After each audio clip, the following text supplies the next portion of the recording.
Bharatiya Janata party का गठबंधन बहुत पीछे है और विपक्ष का गठबंधन बहुत आगे है और उसमें उद्धव ठाकरे का बहुत बड़ा रोल है।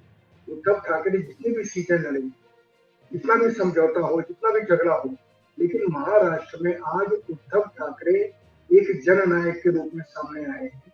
शरद पवार जी बिल्कुल परेशान नहीं है और शरद पवार जी के बारे में भी बता दें कि अजित दादा पवार के मुकाबले शरद पवार ही महाराष्ट्र में उस वर्ग में जो शरद पवार का मराठा तबका है, उसमें शरद पवार जी का ही नाम चल रहा है, अजित दादा पवार का नाम नहीं चल रहा है। मैं दोबारा दोहराता हूँ, नहीं चल रहा है। दोस्तों नमस्कार, मैं हूं विनीता यादव। टीवी चैनल अगर आप देख रहे होंगे तो वहां पर एक सर्वे का जिक्र हो रहा है, लेकिन वो सर्वे का जिक्र दरअसल एक न्यूज़पेपर में आया है, उसके बाद शुरू हुआ है। सीएसडीएस का सर्वे ये बता रहा है कि बहुत ही महीन अंतर जो है वो है अब महाविकास अघाड़ी और महायुति के बीच में। यानी कि अगर महाविकास अघाड़ी की सरकार बनती भी है तो बहुत ही कम अंतर है। इसी बात के सामने आने के बाद शरद पवार चिंतित हो गए, ऐसी खबरें फिर छपनी शुरू हो गई हैं और महाविकास अघाड़ी चिंतित हो उठा है, ये खबरें छपनी शुरू हो गई हैं। लेकिन सच क्या है? क्योंकि सर्वे की एक अच्छी खासी हिस्ट्री आप और हम देख चुके हैं। राहुल गांधी खुद ये बात चुनाव के बाद, लोकसभा चुनाव के बाद बता चुके हैं कि कैसे शेयर मार्केट तक इससे जुड़ा रहता है। आजकल तो शेयर मार्केट के साथ भी एक बड़ा खेल हो रहा है, जैसे कि जब चुनाव होता है तो शेयर मार्केट में बम्पर उछाल दिखाई देने लगता है। चुनाव जाता है तो औंधे मुंह गिरती है, कई दिनों तक शेयर मार्केट गिरी रहती है। तमाम तरह की परिस्थितियां हैं, जो चीजें पहले ट्रेंड हुआ करती थी, अब वो ट्रेंड ना होकर के एक तरह का पपेट मोड में आ चुकी है। लेकिन क्या वाकई में ये जो सर्वे अब सामने आया जिसमें महीन अंतर दिखाई दे रहा है, जबकि महाराष्ट्र में चर्चा जोरों पर है कि उद्धव ठाकरे को इस बार बम्पर फायदा हो सकता है। ऐसे में बात करते हैं वरिष्ठ पत्रकार संतोष भारती जी से। सर के साथ इस चर्चा को आगे बढ़ाएंगे। सर, बहुत बहुत शुक्रिया आपका।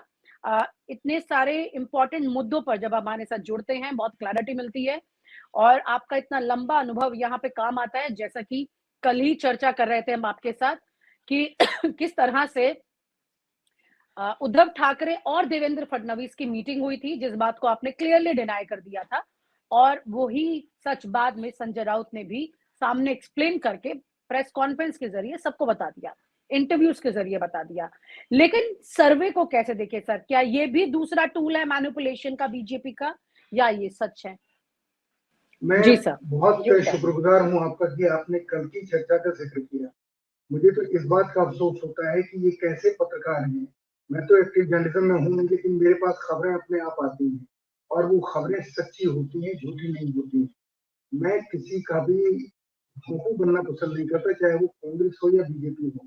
लेकिन आज सुबह 11 बजे तक टेलीविजन चैनलों ने उद्धव ठाकरे की मुलाकात देवेंद्र फडणवीस से चलाई और संजय राउत की मुलाकात अमित शाह से चलाई, जबकि दोनों झूठ थी। ये कैसे पत्रकार हैं, इसमें मुझे शर्म आती है कहते हुए कि ये वही लोग हैं जहां पर हम कल काम कर रहे थे, और तब मुझे गर्व होता है और अगर कहीं ईश्वर जैसी चीजें तो उसको धन्यवाद देता हूँ कि हमारी साख आज भी बरकरार है कि हमने जो स्टोरीज की, जो रिपोर्ट की, और हम उस रिपोर्ट में ये दावा करते हैं कि अगर हमारी रिपोर्ट गलत साबित होगी तो हम फॉलो रिपोर्ट करेंगे, और अगर 2 बार गलत साबित होती है तो हम इस पत्रकारिता से ही हट जाएंगे। लेकिन आजकल के जितने टेलीविजन चैनल है, ये सब एक तरीके से पैसे लेकर के ये सारी कहानियां सुनाते हैं, एक वेपन बन गए हैं एक पक्ष का, और वो वेपन लोगों के दिमाग के ऊपर असर डालने का एक बहुत बड़ा साधन पॉलिटिकल पार्टीज को लगता है, इसलिए शायद उसका इस्तेमाल करते हैं। लेकिन अभी जो आपने कहा, ये भी एक बड़ा मजाक है। मैं इसका गवाह हूँ और एक बड़े चैनल के मालिक के साथ में बैठा हुआ था और एक सर्वे एजेंसी की, जिसके आजकल सर्वे बहुत सारी जगह पे आते हैं, उनके मालिक उनके पास बैठे थे। मैंने उनसे पूछा कि मान लो ये नहीं हुआ तो क्या होगा, तो उन्होंने मुझे ये बताया कि हम पैसे लेकर के, मेरे सामने उन्होंने साफ कहा उनका कि हम पैसे लेकर के हम पॉलिटिकल पार्टीज के पक्ष और विपक्ष में चीजें बताते हैं। आजकल हफ्ते हर हफ्ते एक सर्वे होता है और वो सर्वे सामने आता है, चाहे वो अखबार में आए, टेलीविजन चैनल में आए। गीता जी, ये इस जो इस समय चुनाव की प्रक्रिया चल रही है, लोगों के दिमाग पे वो भी एक लड़ाई का हिस्सा हो गई है कि लोगों के दिमाग को किस तरह कंफ्यूज करो। और टेलीविजन चैनल इसका एक बड़ा हिस्सा है, और वो उन्हीं सर्वे एजेंसीज के साथ काम करते हैं जो उनके हिसाब से नतीजों को सामने लेकर के आती है। अब लेकिन आपने अभी एक संस्था का नाम लिया, CSDS। सबसे ज्यादा क्रेडिबल सर्वे अब तक CSDS के निकले हैं, लेकिन CSDS का जी सर्वे भी उसी भ्रम का शिकार है जिसकी हम चर्चा कर रहे हैं। CSDS पैसा नहीं देता, लेकिन CSDS का सवाल है कि आपका सर्वे साइज कितना बड़ा है, आप कितने लोगों से बात करते हैं, कॉन्स्टिट्यूंसी में जाते हैं तो वहां पर किन वर्गों से बात करते हैं, जो वर्ग वोट देने वाला है उससे बात करते हैं या नहीं करते हैं। क्योंकि हमको मालूम है कि वोट देने कौन तबका जाता है, ये आज से नहीं, जब से ये चुनाव प्रक्रिया शुरू हुई है तब से एक वर्ग है जो चुनाव में वोट देता है, एक वर्ग है जो सिर्फ जुबानी जो एक माहौल बनाता है। मैं जी गांव की भाषा में कहने जा रहा था कि जुबानी लपालप करता है। तो जो जी वोट देने वाले हैं वो कितने उनके सर्वे साइज के हिस्सेदार हैं, उसके ऊपर डिपेंड करता है। आज CSDS का आपने नाम लिया तो मैं फिर दोहराता हूँ कि CSDS सारी सर्वे एजेंसी में एक ऐसी एजेंसी आज भी है जिसके ऊपर भरोसा किया जा सकता है। पर इसके साथ CSDS के भी सर्वे को लेकर के पिछले 5 चुनावों को ले लीजिए आप, लोकसभा चुनाव हो या विधानसभा चुनाव हो, उनमें ये सब गलत साबित हुए हैं, पूरे गलत साबित हुए हैं। और कहीं पर कोई एक जगह सही साबित हो तो टेलीविजन चैनल अपनी पीठ थपथपाते, देखा हमारा ये सर्वे सही था, जबकि झूठ, वो भी उनका आंकड़ा गलत था, लेकिन अपनी पीठ थपथपाते हैं। और लोग तो गोएबल्स के कहने पे चलते हैं कि 100 बार झूठ बोलो तो लोग सही समझ लेते हैं। और हमारे यहाँ तो बंदर का तमाशा होता है, आधे लोग इधर हो जाते हैं, आधे उधर हो जाते हैं, कोई विश्लेषण करता ही नहीं है कि सत्य क्या है, किसने क्या कहा, किसने क्या नहीं कहा। इसलिए विनीता जी, मेरा ये कहना है कि जो सर्वे एजेंसी है ये भी आज के चुनावी युद्ध का या चुनावी प्रचार का एक हथियार बन गई है। होना ये चाहिए कि ये हथियार वो न बने, लोग फैसला अपने बुद्धि से, अपने विवेक से करें, लेकिन ऐसा होता नहीं।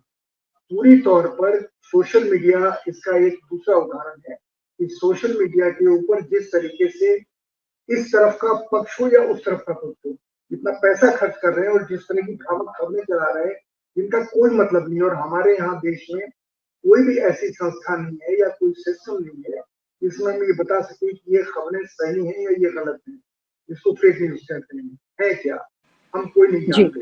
तो इसलिए लोगों का दिमाग कंफ्यूज करने के लिए इन सारी चीजों की कोशिश होती है। और जो सर्वे ये कह रहा है, मैं फिर आपके साथ माफी मांगते हुए उन लोगों से जो इन सर्वे के ऊपर भरोसा करते हैं, जो टेलीविजन चैनल देख करके अपना दिमाग बनाते हैं, उनसे माफी मांगते हुए कहना चाह रहा हूँ कि मेरी अपनी खबर ये है कि महाराष्ट्र में भारतीय जनता पार्टी का गठबंधन बहुत पीछे है और विपक्ष का गठबंधन बहुत आगे है।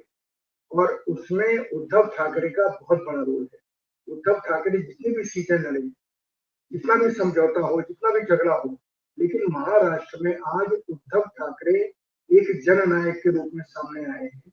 और ये मैंने जितने भी मेरे सोर्स हैं, जितने भी मेरे सूत्र हैं, मैं भी पिछले हफ्ते बॉम्बे में था, मैं इसी चीज को बहुत ध्यान से देख रहा था कि किस तरीके से महाराष्ट्र में उद्धव ठाकरे का एक जिसको कहते हैं कि पुनर्अवतरण हुआ है, पुनः अवतरण हुआ है, एक नया अवतार। वो उद्धव ठाकरे नहीं है जो मुख्यमंत्री थे और जिनके ऊपर ये आरोप लगा था कि अहंकार में आ गए हैं, ये अपने मंत्रियों से भी नहीं मिलते। ये उद्धव ठाकरे बिल्कुल दूसरे हैं। इनके दरवाजे पे इस समय सुबह से शाम तक भीड़ लगी रहती है और वो सबसे मिलते हैं। और वर्कर्स, जो शिवसेना का वर्कर है, वो पूरी तौर पर उद्धव ठाकरे के साथ है, उस शिवसेना के साथ नहीं है जिसका मुख्यमंत्री महाराष्ट्र में है, जिन्हें हम शिंदे साहब कहते हैं। तो महाराष्ट्र में बहुत बड़ा उलटफेर होने वाला है और ये छोटे मार्जिन से हार जीत नहीं होगी, बड़े मार्जिन से हार जीत होगी। और बड़े मार्जिन से उद्धव ठाकरे जिस गठबंधन में है, जिसमें कांग्रेस भी है, पार्टी में भी है, वो जीतेंगे। शरद पवार जी बिल्कुल परेशान नहीं है, ये भी भारतीय जनता पार्टी के उस वर्ग की फैलाई हुई खबरें हैं जो लोगों के दिमाग को भ्रमित करना चाहता है। शरद पवार जी बिल्कुल परेशान नहीं है। और शरद पवार जी के बारे में भी बता दें कि अजित दादा पवार के मुकाबले शरद पवार ही महाराष्ट्र में उस वर्ग में जो शरद पवार का मराठा तबका है, उसमें शरद पवार जी का ही नाम चल रहा है, अजित दादा पवार का नाम नहीं चल रहा है। मैं दोबारा दोहराता हूँ, नहीं चल रहा है। इसलिए आपके इस आज के प्रश्न के उत्तर में बहुत साफ हूँ कि ये एक महाराष्ट्र का फैसला थिन मार्जिन का नहीं होगा, बड़े मार्जिन का होगा और महाराष्ट्र में बिल्कुल स्पष्ट बहुमत आएगा। लोग इस समय दिल्ली के सवाल को लेकर के या किसी भी चुनाव को लेकर के बहुत हल्के में नहीं जाते। अगर वो भ्रमित भी होंगे और अगर कांग्रेस ने वही गलती दोहराई जो हम लोगों ने कल या परसों बात की थी हरियाणा वाली, अगर उन्होंने हरियाणा हरियाणा वाली। वाली गलती दोहराई जो कि अभी वो दोहरा रहे हैं, उनको वो कह रहे हैं कि हम 25 को अपनी सीटें डिक्लेयर करेंगे, लेकिन मुझे लगता है कि देर हो जाएगी। उनको फौरन अपनी सीटें डिक्लेयर करनी चाहिए, उनके उम्मीदवारों को प्रचार करने का मौका मिलना चाहिए।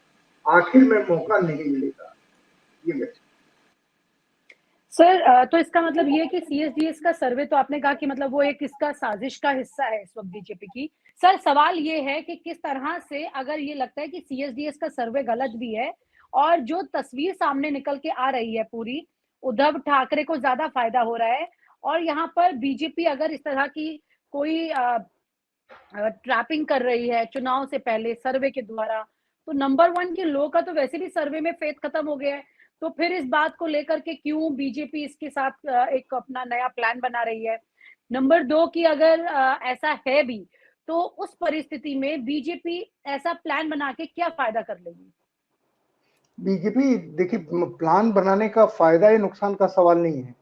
सवाल ये है कि युद्ध में वो सारे हथियार इस्तेमाल करना चाहते हैं जो हथियार बेकार भी हो चुके हैं या जिन हथियारों ने कोई असर भी डाला है।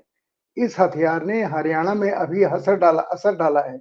हम बात कर चुके हैं कल की या परसों की बातचीत में कि हरियाणा में भारतीय जनता पार्टी ने इसी हथियार से कांग्रेस को कंफ्यूज कर दिया और यही हथियार, और जनता भी कंफ्यूज हो गई। हरियाणा में रिजल्ट दूसरा आया। उसी तरीके से उस हथियार का इस्तेमाल बीजेपी क्यों नहीं करेगी महाराष्ट्र में। सवाल तो उन लोगों के ऊपर है जो उनके खिलाफ हैं, जो सत्ता प्राप्त करने के लिए लड़ाई लड़ रहे हैं। महाविकास अघाड़ी की बात मैं कर रहा हूँ, शरद पवार जी का, उद्धव ठाकरे जी का, या राहुल गांधी के ग्रुप का जिसमें नाना पटोले जिसके नेता हैं महाराष्ट्र में। ये लोग तो इस रास्ते को अभी तक कुछ एक कदम भी आगे नहीं चले। वो बीजेपी के रैंक एंड फाइल को कंफ्यूज करने में आधा प्रतिशत भी सफल नहीं हुए। सिर्फ एक ही वर्ग में सफलता मिली है, वो है शिवसेना में, जिस शिवसेना का कार्यकर्ता पूरी तौर पर उद्धव ठाकरे के साथ चला गया है। ग्राउंड पे सिर्फ उद्धव ठाकरे हैं, वो शिवसेना नहीं है विनीता जी जिसकी सरकार है जी। तो इसलिए मेरा कहना है कि वो इसका इस्तेमाल क्यों नहीं करेंगे। वो करेंगे, नुकसान होगा फायदा होगा बाद में देखा जाएगा। अभी तो उनके पास कोई दूसरी रणनीति है नहीं। लेकिन ये बताऊं कि बीजेपी ने एक काम किया है जो विपक्ष ने नहीं किया है। बीजेपी के जो खिलाफ लोग हैं उन लोगों ने नहीं किया। बीजेपी ने ग्राउंड पर जहां पोलिंग बूथ है वहां पर अपनी टीम खड़ी की है। अब वो टीम कितनी सक्रिय है ये देखने वाली बात है, क्योंकि सारे के सारे कार्यकर्ता भारतीय जनता पार्टी के अगर पैसा नहीं मिलेगा तो वो काम नहीं करेंगे। भारतीय जनता पार्टी पैसा देकर के काम कराने में माहिर हो चुकी है और उनके पास पैसे की अफरा तफरी है, बहुत पैसा है उनके पास। वो खरीदते हैं, बेचते हैं, सट्टे में शामिल हो जाते हैं। सट्टे का भी इस्तेमाल भारतीय जनता पार्टी चुनाव जीतने के लिए हथियार के रूप में करती है। उसी तरीके से भारतीय जनता पार्टी इस चुनाव में अपने सारे हथियार इस्तेमाल करेगी। क्योंकि महाराष्ट्र क्यों इंपॉर्टेंट है, महाराष्ट्र सिर्फ इसलिए नहीं इंपॉर्टेंट है कि महाराष्ट्र एक प्रदेश है और जहां से लोकसभा की सीटें आती हैं कि लगभग 40 सीटों के आसपास शायद आती हैं। लेकिन विनीता जी, महाराष्ट्र इसलिए इंपॉर्टेंट है कि महाराष्ट्र देश की आर्थिक राजधानी है। यहाँ से सारी दुनिया के बिजनेसमैन को मैसेज जाता है। नरेंद्र मोदी जी ने बहुत कोशिश की है कि अहमदाबाद को वो आर्थिक राजधानी बनाए, लेकिन बंबई से वो आर्थिक राजधानी का दर्जा अभी तक छीन नहीं पाई है। सारी दुनिया में और देश में अभी भी बंबई आर्थिक राजधानी है। पैसे का सारा जो आर्थिक जगत की कहानी चलती है वो बंबई से शुरू होती है। इसलिए बंबई बहुत महत्वपूर्ण है और बंबई अगर चाहे और किसी भी पार्टी को बंबई पूरी तौर पर फाइनेंस कर सकता है, चाहे वो इधर के लोग हों या उधर के लोग, इसलिए बंबई बहुत महत्वपूर्ण है। तो महाराष्ट्र का चुनाव, जिसमें बंबई का चुनाव एक हिस्सा है उसका, और महाराष्ट्र का चुनाव किसानों के लिहाज से बहुत महत्वपूर्ण है। महाराष्ट्र में किसान भी इस समय सरकार से नाराज है, चाहे वो प्याज के किसान हो या दूध वाले किसान हो। और हमने पिछले दिन देखा लोगों ने किस तरह प्याज फेंक दिया, किस तरह दूध उन्होंने सड़क पे फैला दिया, किस तरह उन्होंने टमाटर सड़कों पर फेंक दी। ये सब महाराष्ट्र में हो चुका है और किसान आंदोलन बहुत मजबूत है महाराष्ट्र में। तो इसको देखते हुए लगता है कि भारतीय जनता पार्टी कोई भी कोर कसर छोड़ना नहीं चाहती है जीतने के लिए। और लोगों की भावनाएं इस समय मैं फिर दोहराता हूं, उद्धव ठाकरे के साथ है। मैं उद्धव ठाकरे से मेरी कोई बातचीत, मेरी कोई मुलाकात इधर नहीं हुई है, लेकिन लोगों के बीच में जो मैं गया हूं, जो मैंने पता किया है, और जैसा मैंने कहा हफ्ते भर पहले मैं बंबई में था और मेरा यही उद्देश्य था कि मैं देखूं कि महाराष्ट्र का चुनाव किधर जा रहा है। कार्यकर्ता पूरी तौर पर जनता उद्धव ठाकरे के साथ खड़े मुझे दिखाई दिए। ये मेरा आकलन है। विनीता जी।